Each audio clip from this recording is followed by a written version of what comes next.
Welcome to the Hall of Fame Club podcast, now with Season 2 flavoring. Still your local source for the 2025 Philly season. And now your hosts, Chris, JV, and Keith.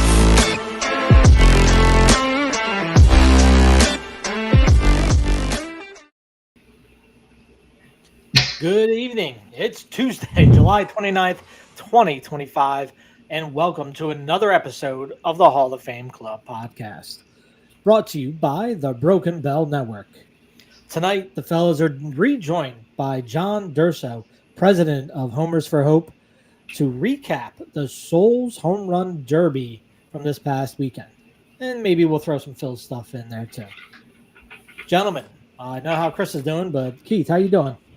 I'm doing much better. I am very sad that I had missed the event over this. I was very sick last week, and I was just trying to fight it, but I watched it all live and everything, and I was, commenting as we were going along.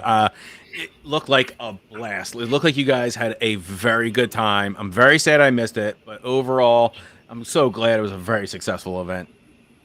Do we have enough screen room there for Chris and his ego to go with the belt? Because his ego already took up the entire frame, and now we got this giant ass belt. I think that's why I wanted him to fail so badly, right? I think I knew what was going to happen if he had performed as well as he did, and he did. He performed well past his.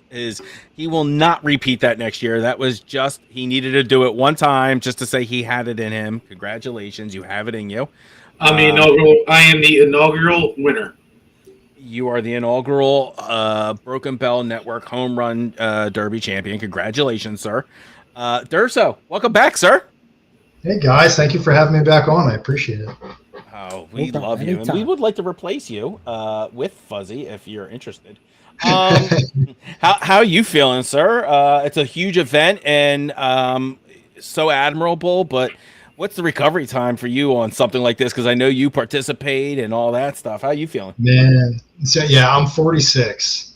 And when I was 45, it took 2 days. And I learned that it's taking more than 3 days this time. And I think it's going to continue down that path, unfortunately. Like for the people running it, we're on our feet the entire time. And it's for those of us that set up and stay to the end, it's a 9 o'clock to 10 o'clock, 9 a.m. to 10 p.m. day. It's not bullshit. And, That's not. It was you guys. You were literally on your feet for hours. Yeah. I watched it. Like and I got to play in the baseball game afterwards. So that's where I got to sit on the bench a little bit when I wasn't playing or hitting or running or whatever. But yeah, my wife and my mom, who's a trooper, they were up at the merchandise desk slinging T-shirts. If you got if you have an upper body, you're buying a T-shirt. Like it was crazy, but it was a good day, man. It was a good day. No, it really was, and like I said, kudos to you and your team for getting out there at 9:30, setting everything up. It was hot, and let's not joke around like it wasn't. It was hot. Like sitting in that dugout was probably that was where the cool part was. Like, and maybe underneath the shade. Like I sit there, we joked around. I was like, as much as I hate to say it, I was like, it was really cool sitting in the dugout and hitting at home plate where Derek Jeter and Aaron Judge did. And I hate saying that, and so many other Major League Baseball players, but it really was a cool experience.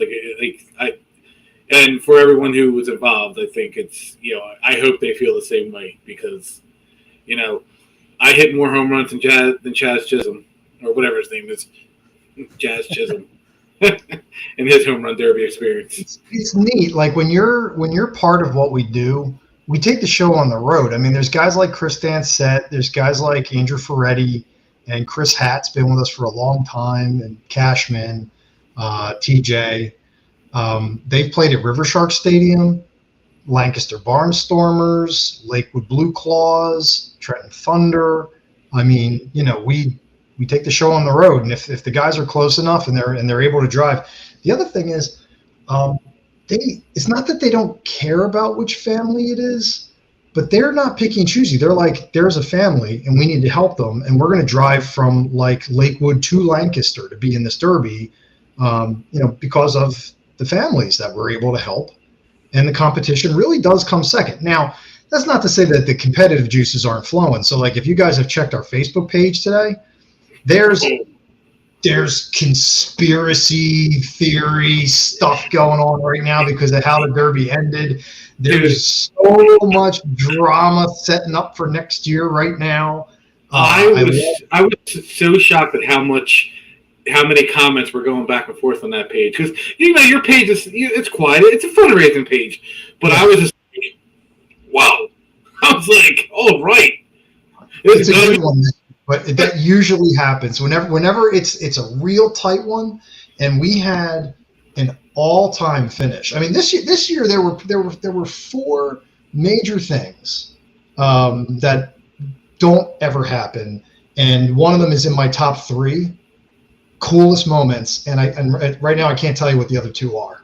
Like, that's how cool this one moment was. The first of the 4 was Fuzzy winning the first ever podcaster swing off.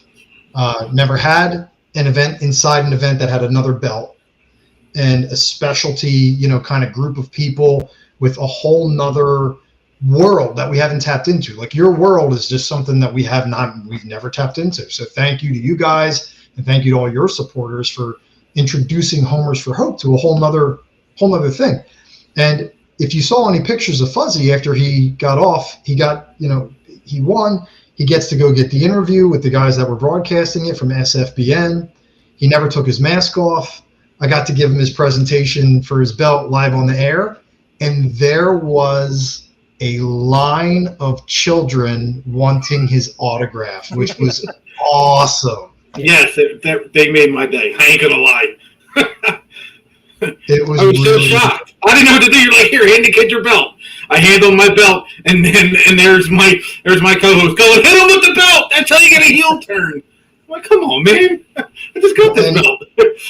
Once that started going, little kids were like coming over to all the other players, asking them for their autographs, and like they were meeting me at the fence, and they were like, yo, can you get Eric Rude? Can you get Eric Rude over here? I want his autograph. And then somebody else wants like Corey Woodcocks, and so I'm like, okay, that's him. Let me help you on the field. Just go get his autograph. Just stay out of the way of the baseball. Like, it was cool. It was really cool. And is Eric the one who hit the ball 975 feet?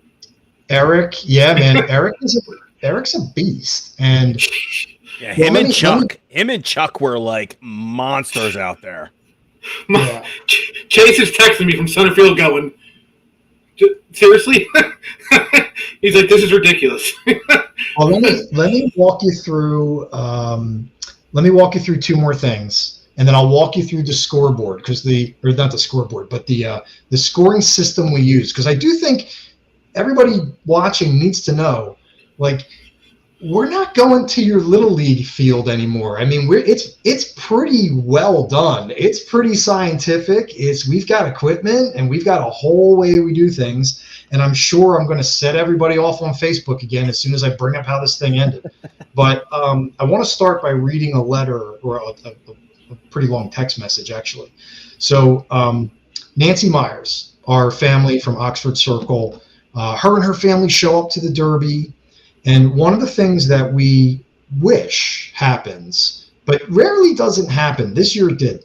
We want the families to like take a breather, like leave all your troubles behind at home, have a day on us. So when they show up to the stadium, they can go shopping at our merchandise desk, anything they want, whatever it is, however many of it you want, hats, bandanas, shirts, whatever you want is yours. Concession stand, on the house. Eat as much as you can, as much as drink, as whatever you want. Just be at the ballpark all day. This is your day. This year we did something a little different. We took a board member, Janet Conlon, who is actually the wife of Tom Conlon, who's the very first family we ever helped. And we said, Janet, guess what? We got a new job for you. You're the liaison waitress, like chauffeur, like you are their person for the whole day. He's got their own concierge. Yes, the concierge. Perfect. And that worked so well because Nancy and the family, they didn't feel weird about asking for a shirt because they don't know my wife. They just met. And they don't know the people at the – but Janet's there going, no, dead seriously, here. And Janet's handing them stuff. They had a great day. They had a great day. Great. Not to mention between the baseball game, the Morristown Mammoth baseball team that we played against, they raised a bunch of money. The Homers for Hope Yankees, we raised a bunch of money. All the guys at the Derby, and collectively we were able to give them a grant that's big enough that it's going to pay their mortgage, gas, electric, car payments, all their utilities for more than 6 months. Right? That's like crazy. That's crazy. Not taxable. It's just imagine if you didn't have to worry about that. Right? Durso, let me tell you something. On Saturday, couldn't make it, so I'm watching on Facebook, and in between each round, you put up the info sheet on who the Souls Derby is for. It's for Joey, right? Joey and the Myers family. And I go, I know that's Joey. Now, mind you, when Fuzzy brought this to us, I've known Fuzzy. We've all known this is Chris. We've all known it's our linchpin who's brought us together and has made us all great friends. He comes to us and says, "Look, we got to do this, Homers for Hope." I was like, "Absolutely." I didn't know who the family was. My son has gone to grade school with this family for over 10 years. Like, it just such a small world. I was like, as soon as I saw it, it didn't matter. It needed to be done. But I think the point of Homers for Hope is you don't have to have a connection to the family. And it's just ironically, I did, right? But you don't need to have a connection to any of these families. The fact that you have done this for so long and you vet people and you make sure that this is running as smoothly as possible on all ends, from donations, from people volunteering services, to even the family. It seems like you've gotten this very well down oil to a science almost, right? Mm-hmm. What do you think Homers for Hope has got, like, horizon wise? Because, like, I know it's taken more to recover, but it seems like you're only improving the actual product. What's going on? Like, what do you guys have in store? It's as much as our volunteers can handle to do realistically without messing up their own lives. It's some years we do 5 events, and and I said this at the Derby, and I'll say it a million times. Fuzzy can't have fun if I don't have volunteers. It's Fuzzy raises money, and you guys raise money to go have a great time and help a family.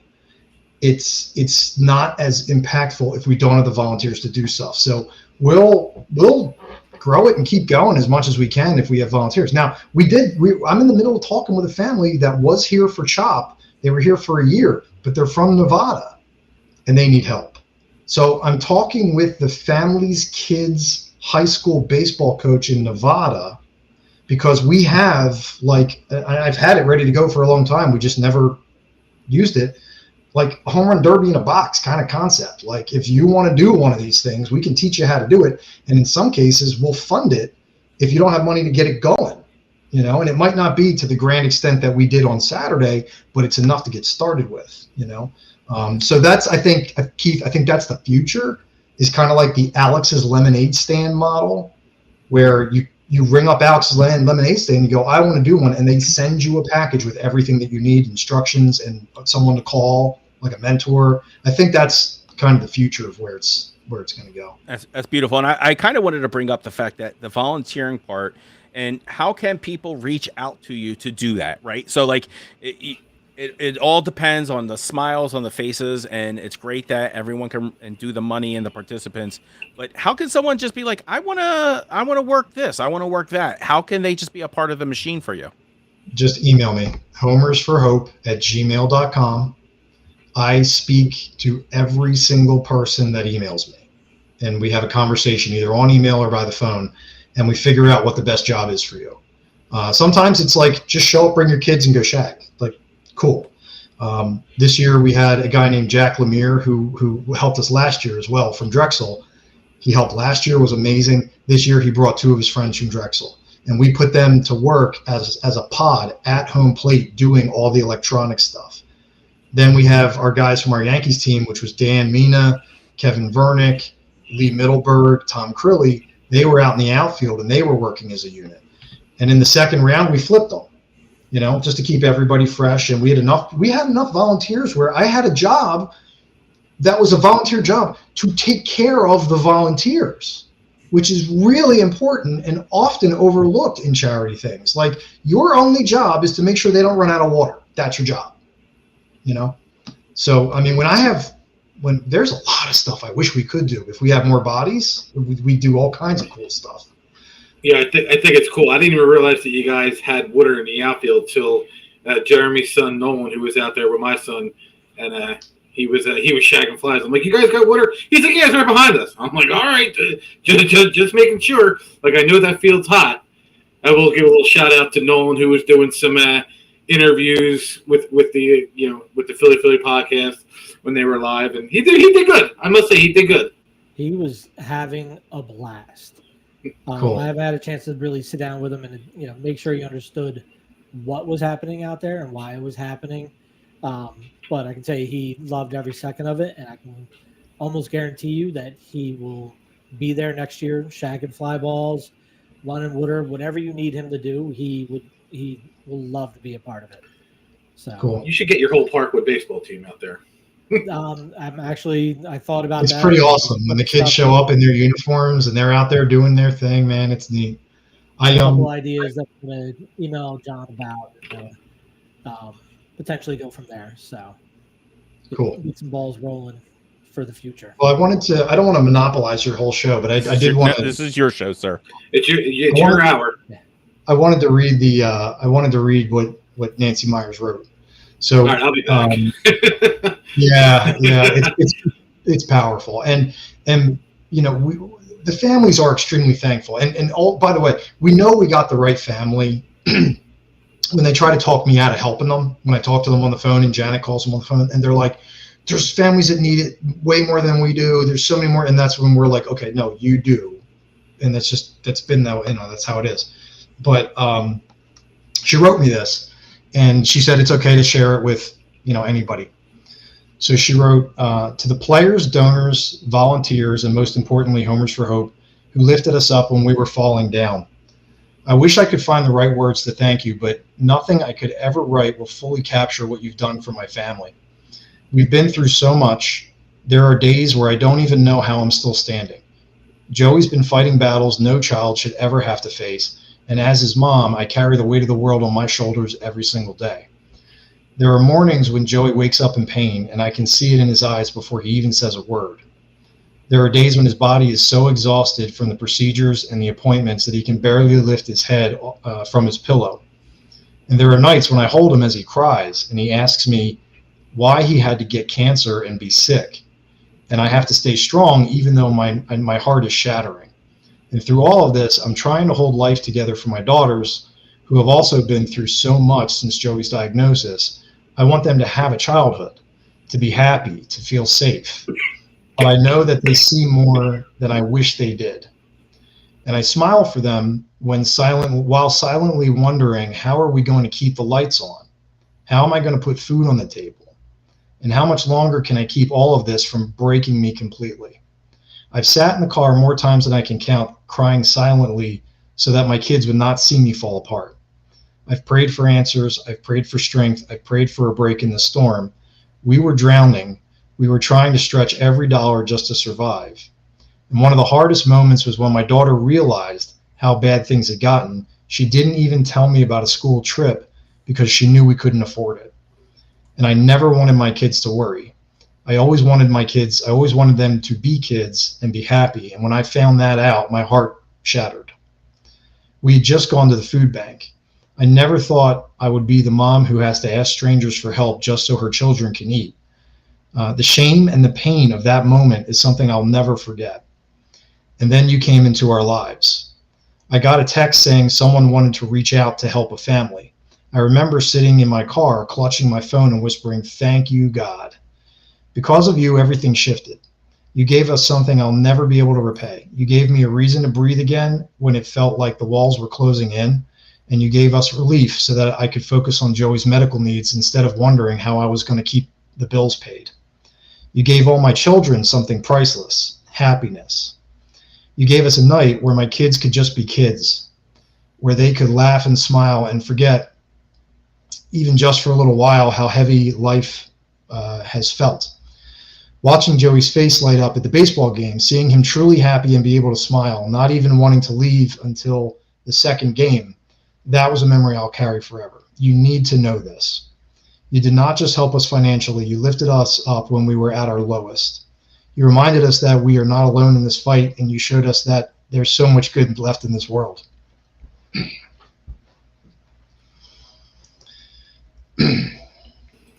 Sorry. No, when Chris sent that to us, I was at the Bananas game, and I made the mistake of reading it there. You know, the spot that's supposed to be, you know, joy and happy, and you know, it hit me hard. Because seeing all these kids getting to be kids and knowing there's a chance that this family could be kids for a night, but also how much of a challenge they're going through. You know, and it was heartbreaking to read it, but also uplifting knowing that we were a part of something that helped as much financially as it did spiritually for this family. And to me, that was the biggest part. And later, when my wife read it, the statement that she made sticks out to me, and she's like, "It sucks that anybody has to go through this. That message had to be sent." And yeah. I couldn't help but think, you know, and I'm sure you would probably agree with me, that the best thing in the world would be for there to not be a need for Homers for Hope. That we as a society, we as a world, figure out these cures, figure out how to make it accessible for everybody, and for the ones that are fighting through, that we shouldn't have to rely on fundraisers and such for those families to not have to worry about keeping the lights on. They can just focus on getting better. Yeah. And that's well said. I mean, I appreciate you stepping in there. And I think, and her letter goes on, and I'll stop it where I left it. But I think what is important to me, and I'm a baseball romantic, and you're right. It's the bills, and it helps the money and everything. But the line in there for me was when her kids could just be kids, and that's what baseball does. Fuzzy, you were freaking 8 years old on Saturday. You know, and there's no other sport like it. Like, that's what baseball does. And for everybody to come together to help them pay their bills, it's going to give them relief so that they can concentrate on him and concentrate on getting it done. But to be able to know that we wanted that to happen and it did happen, that's a big deal for me. Like, to allow the kids to just have a day. You know, and they got to meet new heroes. Like, they were asking him for autographs. They were asking, it's like, you know, how many times you go to the ballpark and you want your favorite player's autograph and you can't get it? There were kids coming up to me, and I'm like, "Who's your favorite player?" And they're like, "Oh, it's this guy and that guy," and they got to meet them, and it was just, you know, it was neat. But when she, to your, you know, like that's how you know the society has collapsed, when Fuzzy is looked at as a hero. Yeah. And listen, as Billy Bean said, how can you not be romantic about baseball? Like, yeah. It's just, how can you not be romantic about baseball? We got Eric on. Eric joined us on Saturday as well. He faced off against Chris in the first ever, as you stated. And there's already plans, Durso, to have kind of a more, we're already kind of like, you know, I know, chittering behind the scenes about what we can do to kind of, have more time. To kind of like, because let's be honest, I'll say this was like a 3-week thing, man. This came together quick, and you really only had 2 out of us, because for a week, 3 of us were on vacation, like down in Virginia. And we were like texting people and still trying to, you know, get things, and it was, you know, but listen, it's not even the school year. Like, I'm a teacher. Like, I could, you know how many people I've helped fundraise for and do this for? I can call in so many cards on this one, and I think with more planning, it could be. I think, I'm not trying to say this, but I think the podcast derby, which is like an intermission, kind of like a, you know, like a nice little breather for the guys who are competing. But I think this could be something. Yeah, Right? The cool thing is we can make it whatever we want. We've had one time we did an event we called the Bomb Droppers, and it was a longest drive competition. All right. So imagine this: it was a bracket style, one guy versus another guy bracket style tournament. Shoot each other, right? We had lawn signs. We found this cool, not a facility, but like this cool park in Westchester, where it was just like a field for like 700, 800 feet in all directions. So we used our laser rangefinder. We marked it off 400 feet, 500 feet. And it was like, how far can you hit the damn thing, you know? And we had a belt for that. Like it was a cool event. We can come up with all kinds of things for the podcasters and you know, their audience. And actually that's a pretty good segue to the audience piece. We actually had two belts for you guys. We said the last time I was on, we were going to have a belt for the athletic side and a belt for the fundraising side. And the rule that we were working under at the time was which one of you two was going to raise more money. And it was a little complicated because both of you raised money on the same page. So we had to go with the honor system between the two of you, which I knew we were instantly screwed. All right. So I have to trust Fuzzy's math and Fuzzy's judgment. And because of that, Eric, I'm actually very pleased to show you your belt because you won the fundraising side of the house. You raised more money than Fuzzy did after everything was said and done. So there's a special belt for you. Did I? Yeah, let's go, Eric. Yeah, Eric. Me and Keith did the math last night at Chickies, and you beat me by $68. So I will get this belt to you sometime in the near future. But this is Eric's fundraising belt. As you can see, it's got the plates. Yes. He's got to defend the fundraising. So we will get the other podcast involved. Yeah, let me give it a huge shout out once again. Quit Chasing. Thank you guys so much, Danny and Alex. They had their 999 challenge on Saturday. I was watching the Derby. I was watching their podcast live. They were eating nonstop. It was making me super nauseous. But I hung in there as they did 9 innings of baseball, 9 beers, 9 hot dogs. That was, if you haven't caught it, please check it on Quit Chasing's YouTube channel. We will be reposting it on ours tomorrow. And then thank you so much, Corner Pub Sports, Sean and the gang. You guys are awesome as well. Sean is a diehard Phillies dude with real ties, a great author. And once again, the Drunk Phils fans, Chris, Dugan. Dukes. Thank you so much, guys. Like so they were real quick. They were fantastic. I had a good time with those guys. Right, and small world is I know Chris's brother and they grew up around the corner from me. I went to school with Chris's brother Kevin, and the one guy knew Dugan. Apparently played baseball with Rip, who the homers for Derby was after, and they're all from Oxford, which is where you're from. Yep. So it's just goes to show you. Right. And like I said, like the thing that I see Joey's face, right? Like the web of interconnect. This is communities coming together who have deep ties to all of like this area. And it could be Philadelphia one day. It could be someone in Downingtown the next, right? But like it's all in this area. It's people are in need at all times. We did put the ticker down at the bottom. If you're interested in volunteering, just coming out. It's not, guys. The worst part is it is a long day, but it's a long, great day. Well, it's a long day, but it's in chunks, right? So we have shifts. Right. We had a guy show up for the mid shift. It was him and his son showed up to shag flies in the championship, help us turn the field over, and then he went home. As long as we're communicating, we can make it work for anybody's schedule. We had a guy come by for just 1 hour. Boom. And we had him do? We had him fold T-shirts. And he could tell his probation officer he did what he had to do.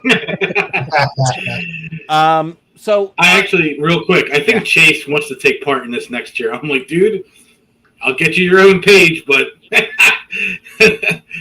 if you want to raise money, and I don't want him to take part in the home run derby with me. I want him to go up against the grown men. so that he sees what he's going against because he thinks he's hot stuff. Oh, He'll be 18.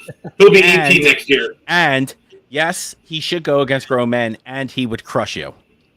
Yeah. They wouldn't. Yo, you But are I'll nuts. tell you what, Fuzzy, you're lobbing up the segue softballs for me to just whack at it. So Chase is 18. I referenced earlier there were four stories I wanted to tell. We got through two of them. One was in my top 3 all-time favorite moments, and I don't know what the other 2 are right now. Dylan Vasquez. Dylan Vasquez is 16. If you haven't heard this story, it's amazing. So Mikey Vasquez is who we've renamed the Summer Derby for. His nickname was Souls, so it's called the Souls Derby. His nickname was Souls because he was a sneakerhead.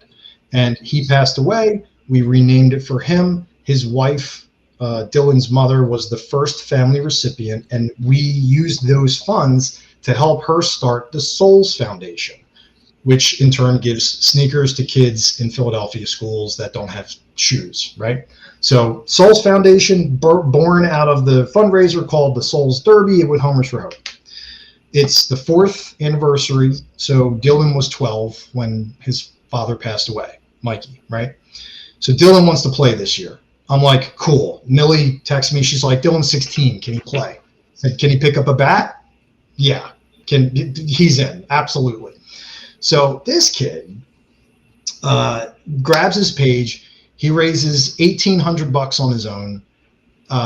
Monkey's uncle from Doylestown comes in and sponsors him for like another $1,000. So he's got like $3,000. He's the second highest fundraiser in the whole tournament. What's amazing is over 30 people gave to his page. Highly unusual. Usually these home run derby hitter people, the contestants, it's like 10, 12 different people. Usually their boss gives them some money and a couple buddies, and Facebook helps a little, but it's never more than 15. This 16-year-old young man went around and asked 30 different people, and I bet he had a 100% ratio. I bet everybody gave him something. And if you look at his page, $10, $20, there's 100 here and there, but he was asking everybody. When you see him, he's about like as big as this pen, like, and he's going to be mad that I said that, but he's a little guy, right? He's a 16-year-old kid. He's skinny. He's a 16-year-old kid, right? He's going to fill out. He's quiet. You know, we wrote this amazing introduction. When the announcer announced him and he got to come out on first base and run to home and high five all the guys and line up for the national anthem, the announcer was saying things like he comes from a long line of legendary Homers for Hope people like his dad, Mikey Souls, and it was just this great moment. He gets up to bat, his first at bat, and it's rough. And it's toward the end of the first round, and everybody's kind of tired and they're a little bit drained. And I think he got like 4 balls out of the infield. I think one of them might have scored a point, but he raised enough money to be safe in the first round, because over 2,500, you're safe in the first round. You're hitting for fun. So he makes it into the second round. He's a pretty competitive kid, even though he's kind of quiet. So he's not happy with himself. He's not happy with his first round up. Second round, in general, was really, really competitive. A lot of the really good athletes made it through. Some of the other really good athletes, they fell victim to the rules. The rules are you raise money, your homers are worth more points. There was a guy, Tyler Bernacki, I think he hit like 2 balls out of the whole friggin' stadium, and he didn't make the cut because his homers weren't worth as much. So we're in the second round, and Dylan's coming back up again. And our announcer, Mike Lanza, he gets on the microphone and he goes, Dylan, and he's talking to Dylan, but like the whole stadium's listening. He says, I believe in you, buddy. He goes, I'm challenging you right now. He goes, I have my wallet sitting here open. And he actually held his wallet out of the window. And he's like, $25. Every single home run you hit this round, I'm going to give $25 cash right now. And then, other people were chiming in. I'm like, yeah, I'm in. So Dylan ends up, for every homer he's about to hit, it's $50 per ball. That's never happened before. We've never had people in the crowd challenge. The only thing close to that is they want me to pitch to them, and I'm like, you got to donate $100 right now if you want me to pitch to you, because I'm not pitching to you. You got to pay up for that. Closest thing. And then usually I hit the guy in the teeth. Like I'm not a very good pitcher, but So We Dylan know. goes. Oh, it's $100 to get your teeth knocked in. It's $100. Your dental bill better be paid up, and you better sign a waiver, and you have a Benjamin in your pocket. I'll be your pitcher. So Dylan accepts the challenge in front of everybody. The crowd is on their friggin' feet now. Every ball that the softball pitcher throws while it's in the air, it's like a hush. Every time he doesn't hit a home run, it's a collective ah. Every time he puts a ball in the air, they get like this anticipation of like, oh my God. And then when it lands on the other side of the home run line, they go nuts. This kid hit 7 home runs when he hit 1 his first time. And he immediately raised $350 for, future families in the Myers family. And when he got done, we were hitting them with water. We were like, just everybody was, let's go. They were like, oh my God. It was the coolest thing. And then the little kids coming up to him and asking him for his autograph, man. It was awesome. It was just really, really fantastic. It really was awesome. And like I said, it was weird because like after our event was done, I get an alert on my phone. Someone made a random $13 donation for my home runs hit. I was like, that's pretty cool. Somebody was there and just, was like, all right, this is cool. And like I said, I'll be back next year. I'll have the masks. So Awesome. And we'll also be simulcasting the entire Derby on Broken Bell Network. So it'll be up on the Homers for Hope page, being broadcasted, and we will simulcast it from our own, and just doing the same interview type process that you guys have. Maybe we could be a little bit more mouthy on ours. You guys keep yours PG. Maybe we'll be the PG-13 version of it. However, they had a PG-13. It was the video I sent you guys that Durso sent me, but the guy who retired, Durso, you want to get into that one real quick about that guy? Yeah, Dan Sett's the man. So he was, he's probably watching this now, but last year he retired live on air after I loved it. It was so good. Yeah, it's one of the best interviews I have. And I love him. We call him the guy. Well, his nickname is Rebel among the softball community. I call him the Godfather because one year I sat down and I made a family tree of people he recruited. He's recruited like 50 some odd dudes. We figured out that his contacts in the softball community. Oh, that's what it was. It resulted in $56,000 to families, purely from his family tree of softball players he's recruited one year. And it was like awesome. It's like the Rock family in wrestling. That tree. Yeah, right? Isn't it just a big ink stain? It's not a tree. It's just they just threw a bottle of ink and wherever it ran down the page. Yeah, they're all Samoans, our family. So he got done swinging and he came off and he got his interview and he just retired live. And there was a bunch of, if anybody thinks 3 minutes ain't a lot there, he was trying to convince, let everybody know it's hard, man. This is an athletic tournament. I can attest to that. Eric, how were you feeling? Oh, dude, I was gassed. I was completely gassed. I mean, I think the other night we figured out that between you and me, I haven't picked up a bat to swing in at least a good 10 years, and. I went to the batting cages once, like 2 weeks leading up to the event, and I was like, okay, I feel pretty good. I really felt good when I hit like the first couple out because I didn't realize how light these balls were, and they just take off. So when I hit like the first 2, I started getting all chesty. I'm like, all right, this is good. This is good. I can do this. And then I started to run out of gas, and so I will say this, Eric: you had a lot more contact than Fuzzy did. It just they just didn't carry all the time, and you had so many close ones. There was a point where Fuzz got up and I could read his body language where he went, oh shit. He was like, this dude might do it. So you did scare him at one point. I will tell you that. I've known him long enough. If you go back and watch the interview, I was like, it's going to make it a close one. And, unfortunately, it was still for fun. And shout out to whoever you brought because he was on point with his pitches. That's my coworker, Patrick Callahan. He Thank you, Patty he Callahan. I happened to walk in, like I texted you guys and said, I think I have somebody. Let me talk to him on Monday. And I said, dude, I need you to I said, if you can, I was like, this weekend coming up, Saturday, I need someone to pitch to me and my podcast partner in the home run derby. He's like, I'm in. And I went, you don't want to know anything? He said, no, I'm in. He said, softball? I said, yeah. I said, it's for charity. He said, say no more. He said, it'll be an honor to come out and do it. And he brought his son out. His son got in the outfield and was shagging some balls. He actually caught one of my home runs.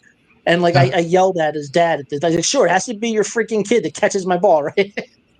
So we all know Chase, and Chase doesn't think of me as an athlete. I'm just his dad. Like that's all there is to it. Like nobody thinks of you as an athlete. He doesn't think I ever played any sports or any. He thinks I was a blob growing up. So when he comes in, when I come up the bat, well, he moves in. He's like, oh, he ain't reaching 200 feet. And the first one I hit over. I hit it over his head, and he was like, "Are you for real?" So, but yeah, I think you talked earlier about how far some of these guys drove to be in the home run derby and to actually swing off. We were talking with Pat afterwards, and Eric was saying like he drove like an hour and a half, 2 hours, something like that, just for 6 minutes. Like so that's awesome. That was it. You know, he was willing to drive that far for 6 minutes of his day. You know, that's all he. Yeah, we were talking today. Yeah, we were talking today, and he said he had so much fun. He's like, dude, let me know when the next one is. He said, I'll come out. I'll do it again. He said, I'll pitch to other people if need be. He said, I don't care. He said, I loved it. A lot of guys are worried about that. They're like, do you have pitchers? And I said, yeah. I'm like, just ask anybody. Everybody's willing to pitch except me. You got to pay for me. But everybody's willing to help. It's just, we have certain rules in place. The guys who have a pitcher who work as a unit and raise money as a unit, they always do well. TJ Gardner is on like our Mount Rushmore, and I'm hoping you'll see him next year because this Facebook argument that's happening right now live, somebody pulled TJ into it, and TJ's getting all excited about it.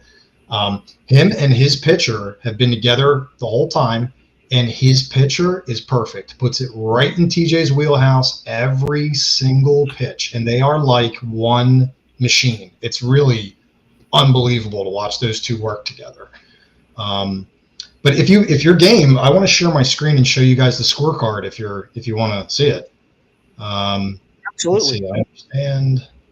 Let's see. Am I gonna? Where is it? Window. There we go. All right. So for those at home, can you see the spreadsheet? Yep. Sure can. Okay, cool. So I can't see you guys anymore. I don't know where you went, but imagine this. We've got a guy at home plate with a radar gun measuring exit velocity. We have another guy at home plate with a laser distance range finder. We have me behind home stopping the pitchers from pitching because the whole thing works because we have to like record what you just did before the next pitch goes. There is 2 judges in the outfield on walkie-talkies, inches away from the short fence and in the outfield near the big fence, right? We have a ball manager who acts as like, if you're a baseball guy, the guy on the bucket when you're doing infield, outfield, or a batting practice to get the balls to go in. They walkie whether the pitch was a home run or not, fair or foul, and that goes up to the booth up in the top of the stadium. In the booth is the PA announcer and a guy running this spreadsheet, okay? So before every home run derby, we have a meeting behind home plate, and part of my speech to the players is, don't argue with us. We've been doing this a lot longer than you've been sitting here for 5 minutes. Plus, you guys are more than 200 feet away from anywhere where we can score points, and I have a guy on top of it.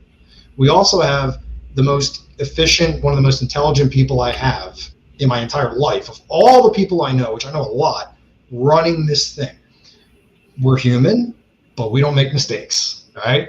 So at the end of this thing was this big controversy because there was a crowd of really competitive guys that were counting on their own, and my team was doing our thing, which we know how to do. And the discrepancy came down to one single point, which I'll get to that in a second. But as all this stuff is happening, this is where it's going into. So I don't know if you need to make me, if you want me to make it bigger or not, but how this spreadsheet works. If you raise $250, you qualify to be in the tournament. Your home runs, there's a small fence and a big fence. The small fence is worth 1 point.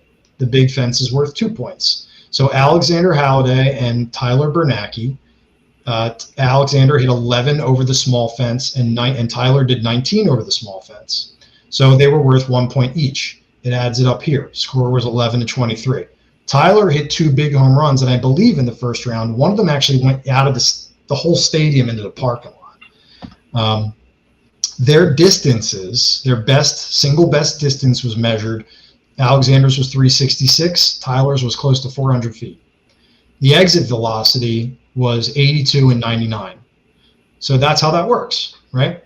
The batting lineup is the same every time. We do not reseed from one round to the next, because the more money you raise, the lower in the lineup you bat, so you know what you have to do, and you hold tiebreakers over everyone ahead of you. All right. So Tyler didn't have to beat Alexander. He just had to tie him, and Tyler would win on tiebreakers. However, Tyler has all these other guys that can beat him. The next set of players was Chris Mitchell and Brandon Catala.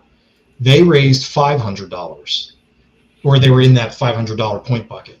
That allowed the big home run to become 3 points instead of 2. So if you see this cell right here, that's what happens. And the math works accordingly. Now, neither one of these guys hit a big home run, so it was basically all these guys were in the same bucket.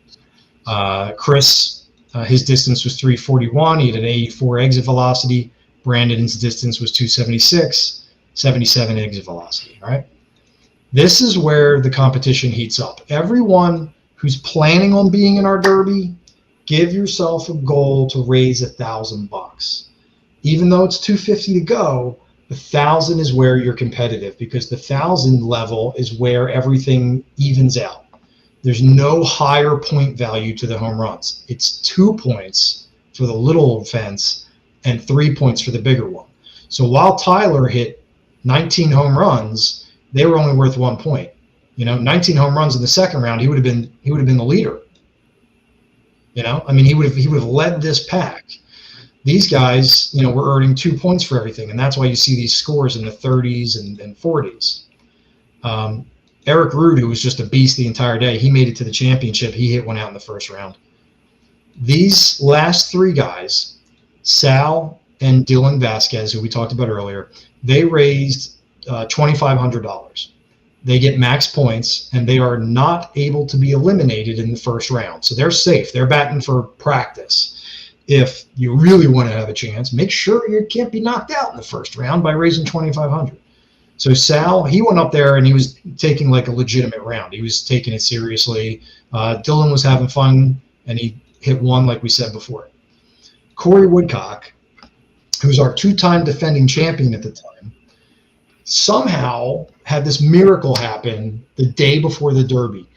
A donor, a friend of his family who he's been trying to get, the guy's very generous, and he supports Corey every year.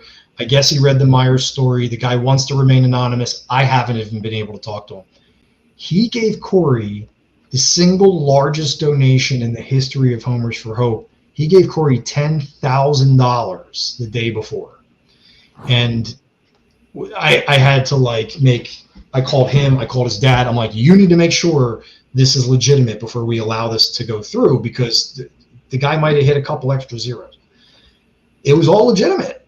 And that means Corey is not only safe in round 1, not only does he have all the point values that he can get, he's going immediately to the championship, and he gets a special advantage that has only been enacted 2 other times in all the derbies we've ever had. And both times they never came into play.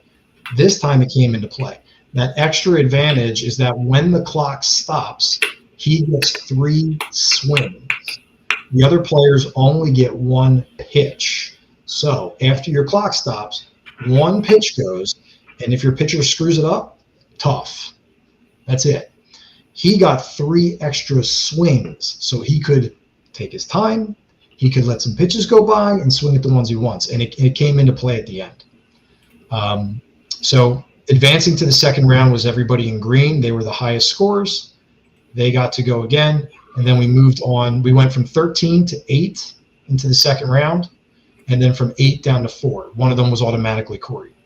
So everybody was really competitive. Look at how close the second round was. You had a 42, a 36, a 42, a 48, a 46, and a 50.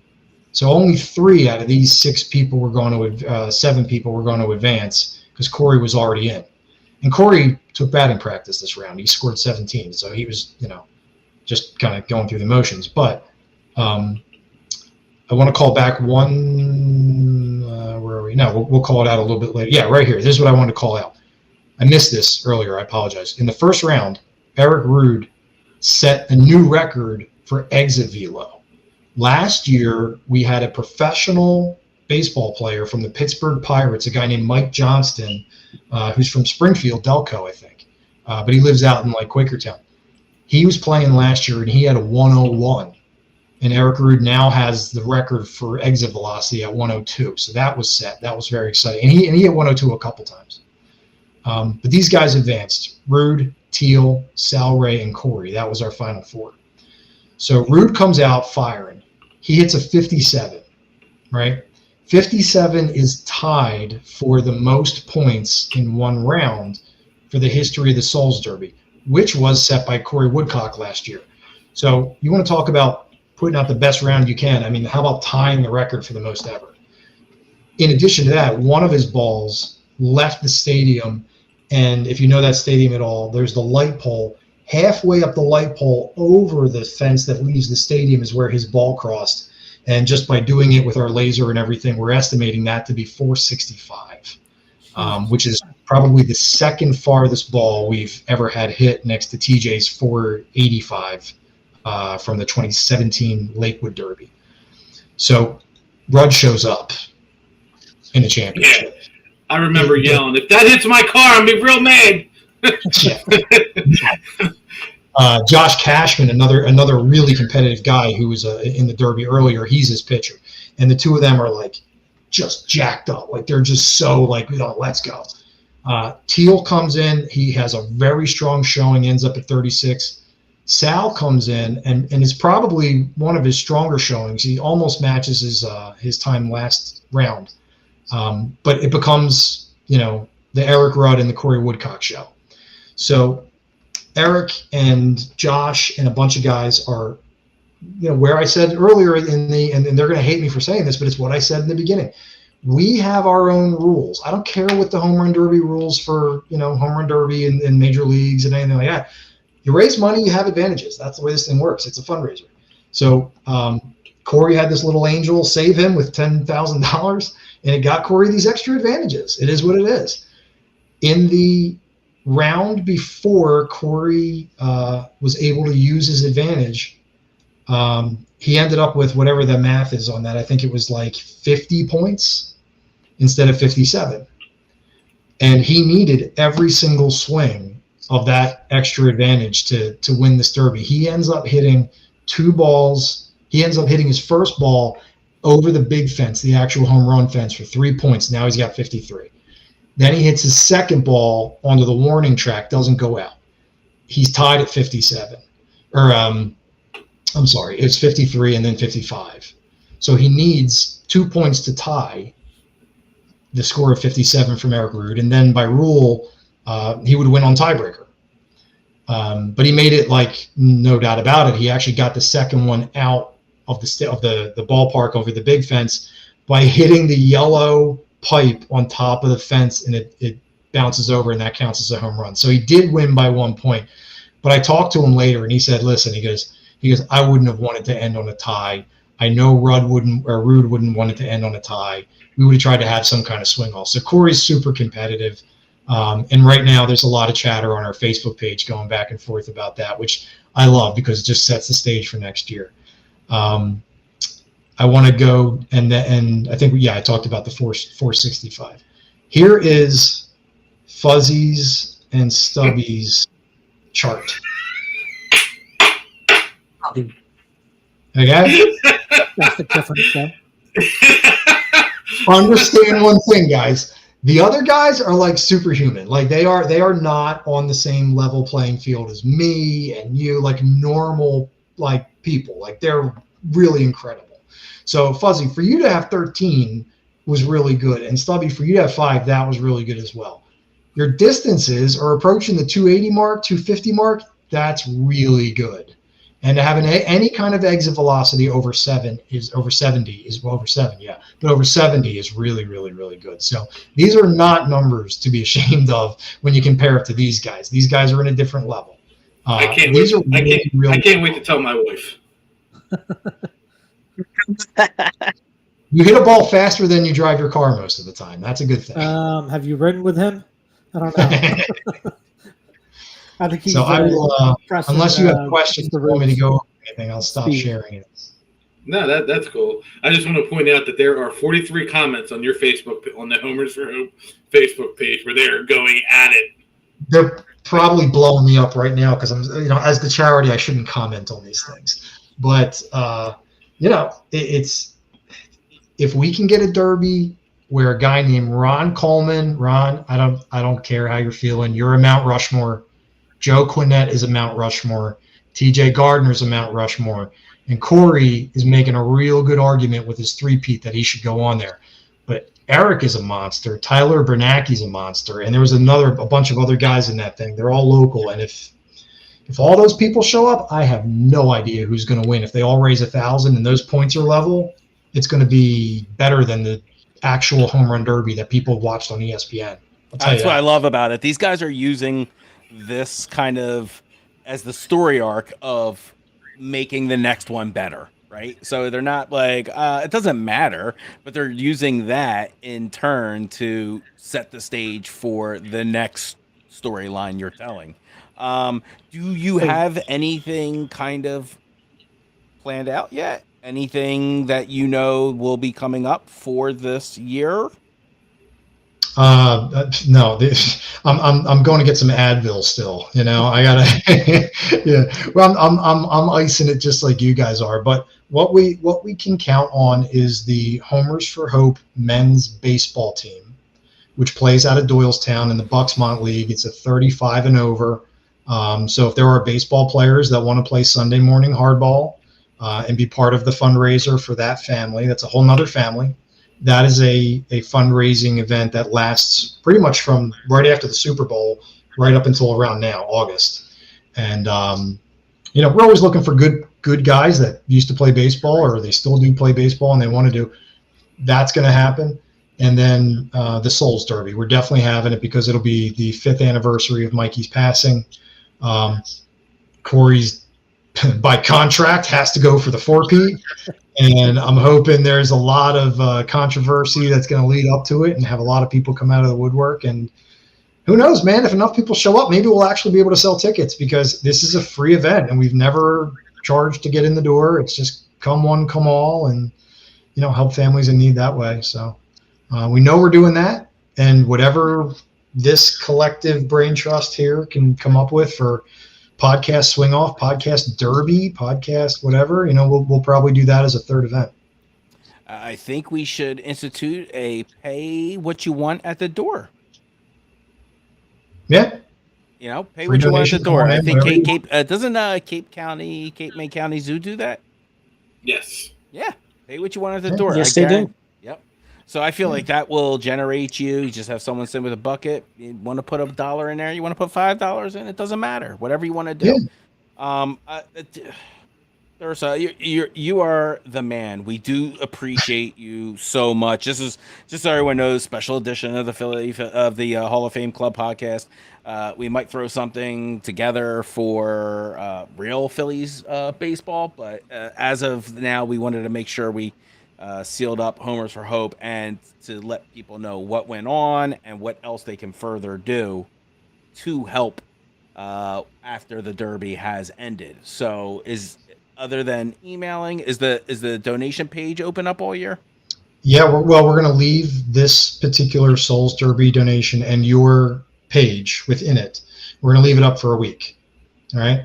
And for all the players, especially you guys, whatever you raise after the cutoff, which was the night before the Derby, we do keep track of that. That money goes to help families in need. It goes into our emergency fund. So if you guys hear about a family that's like, I'm going to lose my house tomorrow, they're going to evict me tomorrow, we have a pot of money for that purpose. We can come in and buy them time. All right. So that's a thing. I lost my train of thought there. Sorry. So that's right. Whatever you raise, you're going to get credit for it in your next event. So whenever anything comes in late, we don't lose it. It doesn't just disappear. The players get credit toward that for their fundraising goal for their next derby. Nice. Awesome. It's awesome. So the challenges have been thrown out there to the other podcasters. They know they're going to, at this point, if they don't, we're just going to continually make fun of them for it, for not showing out. So, like I said, if we have to do a separate event, I think we can get it done. I know somebody on this podcast who is one of our co-hosts who happens to run the Parkwood baseball thing. I'm pretty sure he can get us a field. I'm just saying. Probably. I'm just saying. Yes. I'm just throwing it out there. Volunteers and make these kids do it. Here's what we need. I mean, we can do a derby if you get me 6 volunteers and a field, which the field is the most expensive thing. I mean, we cover the insurance, we cover the balls. Trenton Thunder Stadium, they give me an incredible deal, but we still have to pay for it. They have staff that was working there. The grounds crew guy was there, the PA system guy was there, the AV system guy was there. You know, it costs. But to be cost effective, keeping more money in the pockets of families, I love local stuff. You get way more people show up at the neighborhood, park than you do at the stadium, man. We can throw something together real quick. You get me 6 volunteers, we can pull something off this fall if you want. But let's plan something. So I have a video that I sent to Durso. I'm going to post it on the page calling out the other podcasts. I want us all to raise, the Broken Bell, the 4 of us will raise, and Tyler. I want each podcast to raise $1,000. If we can do that by October, Jeremy, you work on a field. I can get volunteers, John. That's the easiest part. John, you got some time for some Stump the Fuzz? Who, me? Yeah. Yeah, I can hang out, sure. All right, cool. Hall of Fame Club presents Stump the Fuzz. Oh, fuzzy. That mask is goated, by the way. Yeah, it's we're trying to milk it for everything it is. We've changed it up on you. Stump the Fuzz, you have 3 levels. We're going to go easy, medium, and hard. You don't progress unless you get them right. Great. All right. So let's go really simple.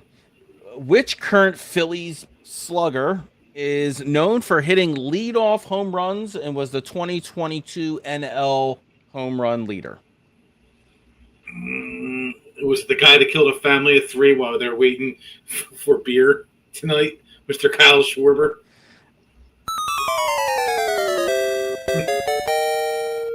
That's correct. It is Kyle Schwarber. All right. Easy round 1 is down. JV, Eric, Durso, would you have been stumped on that? No, I knew who that was. All right. Fair enough. I Okay. knew that one. I'm just making sure. That's why it's round 1 easy. Let's Like make the one sure. that pops up on Facebook. Who's the guy that broke up 81 no-hitters with a home run? Ooh. I know that one. Was that just When on? I saw that. That one pops up on Facebook all the time. Oh. There's one guy that's broke up 81 no-hitters with a home run in his career. Are you asking me? I'm just saying that was the level of question that first one was. Wait, isn't the segment Stump the Fuzz? Yeah, listen, Go it's for it. easy, medium, Another hard. easy one. Another I'm softball trying for you. to ease him into it. Let's see what he's got. Okay. Hold on. This is why Keith took this over, because it was originally supposed to be JV, and JV was asking, what was Trey Turner's major in college? Biochem. Yeah, but this question, there's about 10,000 people screaming at their screen right now That's because the idea. Easy. It's become very well known the answer to this question. It means they've got to like baseball to be watching us clearly, right? All right. Let's go to 2008. Who was the starting pitcher for the Phillies in the World Series, clinching their first World Series franchise? In Game 5? Yeah. It's Cole Hamels. Cole Hamels is correct. Just making sure. You were at that first half of the game, right? I was at part 1. If I would have went to part 2, I would be living in somebody's basement. Fair enough. All right. And question 3, the hard one. So making sure you're on your toes. In 1993, which Phillies player hit a walk-off home run in Game 1 of the NLCS against the Atlanta Braves? Except it wasn't a walk-off home run. It was a walk-off hit. It was Kim Baptiste. Walk-off hit. Sorry. It was Kim Baptiste, rest in peace, who came in for a defensive replacement for Dave Hollins and committed an error, which led to it tying the game in the 9th inning. 3 for 3 this week. I was at that game. Impressive. Hall of Fame Club. I didn't know that, by the way. I had no idea you would be at that game.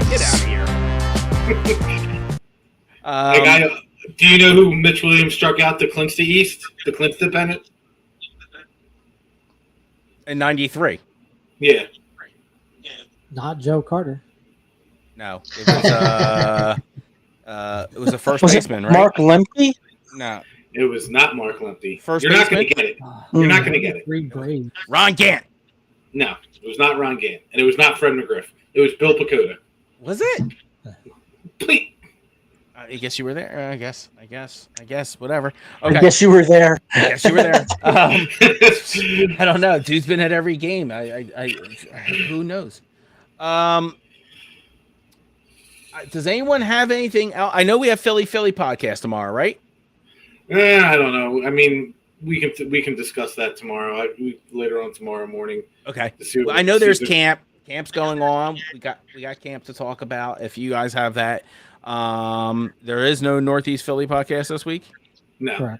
Correct. I'm gonna give a shout out to Monkey's uncle for the T-shirt. By the way, this is what I represented at the thing at the Home Run Derby. Eric had his Philly podcast shirt on. So is that? Yeah, I was gonna say, is that gonna be for sale at the shop? Derek and Eric are working on something. Okay. All right. So we have some merchandise coming for the network and the podcast coming soon, hopefully. Yeah, listen, we've already established that I'm the guy who's just going to come in here and talk. I bought that, whatever I bought, that gimbal, and I didn't know how to work it. Eric and JB had to figure it out. I had the camera blocking it. I was like, all right, you know what? I'm here just to talk. Talk and hit home runs. I don't know anything else. Neither of which. Do bubble gum, and I'm all out of bubble gum. Is that Bruce Campbell? I had plenty of Advil. That's Roddy Piper. Roddy Piper. Yeah. Roddy. They live. They live. Roddy. Yeah. I think I was just watching that recently. At least clips of it on YouTube. Why? It's actually still Just not for a that bad, line. It's still not a Just for bad that movie. line.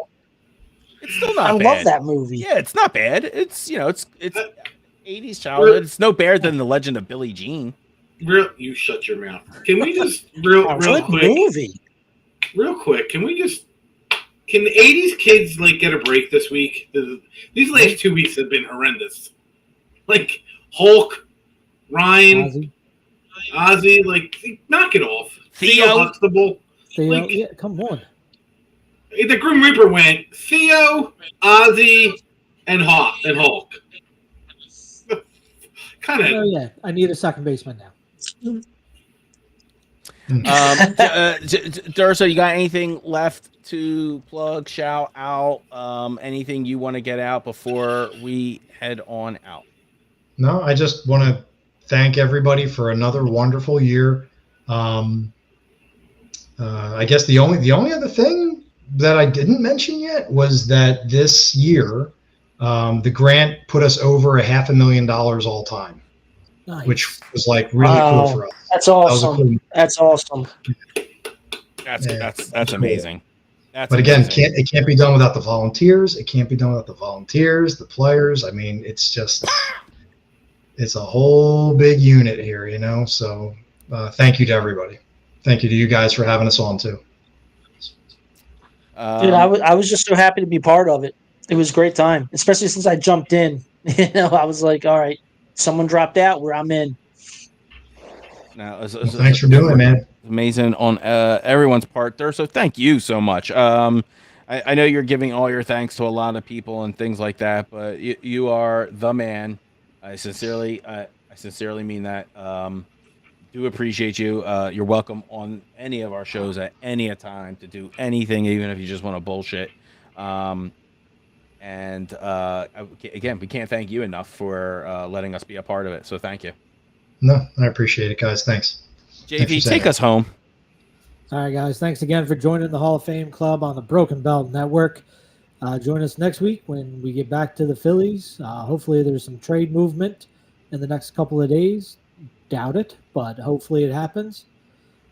Fuzzy, who do you think we're going to get in the trade market? Who's your number one choice? I want the Bull.